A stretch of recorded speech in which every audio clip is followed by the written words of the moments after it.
Hello friends, I am Vincent Willem van Gogh, a Dutch painter and graphic artist, one of the three main figures of post-impressionism. My work had a significant influence on 20th century painting. In just over 10 years, I created more than 2,100 works, including about 870 oil paintings. I was born in a small village in the Netherlands in 1853. My father was a pastor and my mother was the daughter of a potato farmer. I had 3 younger brothers and 1 younger sister. As a child, I was very sensitive and emotional. I had a difficult time controlling my temper. When I was 12, my family moved to a larger city. I felt out of place and started to have problems with alcohol. I began to attend parties and events and would often stay out all night. At 16, I got a job working for an art dealer. I was responsible for packing and unpacking paintings. At night, I would sneak into the studio and secretly paint. I was fascinated by the process and began to take art classes.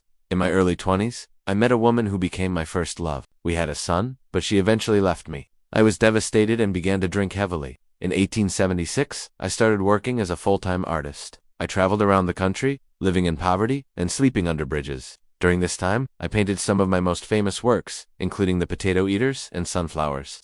In 1888, I moved to Paris. I became part of a group of artists known as the post-impressionists. My work began to gain recognition and I was able to support myself financially. In 1890, I met a woman who I fell deeply in love with. We had a son and a daughter. She was the love of my life. Throughout my career, I had many exhibitions. Some were successful, others not so much. I was never really sure if I was making the right choices. In 1892, I suffered a nervous breakdown. I cut off my ear and it became infected. I died a few weeks later at the age of 37. I lived a short but intense life. I was passionate about art and loved what I did. Although I am no longer alive, my art continues to live on. People still ask questions about me. Who was I? What made me tick? What was I thinking when I created my masterpieces? I may be gone, but my art and my story will live on forever. If you liked the video, like it, subscribe, and share the link with your friends. Write in the comments what you know about this person.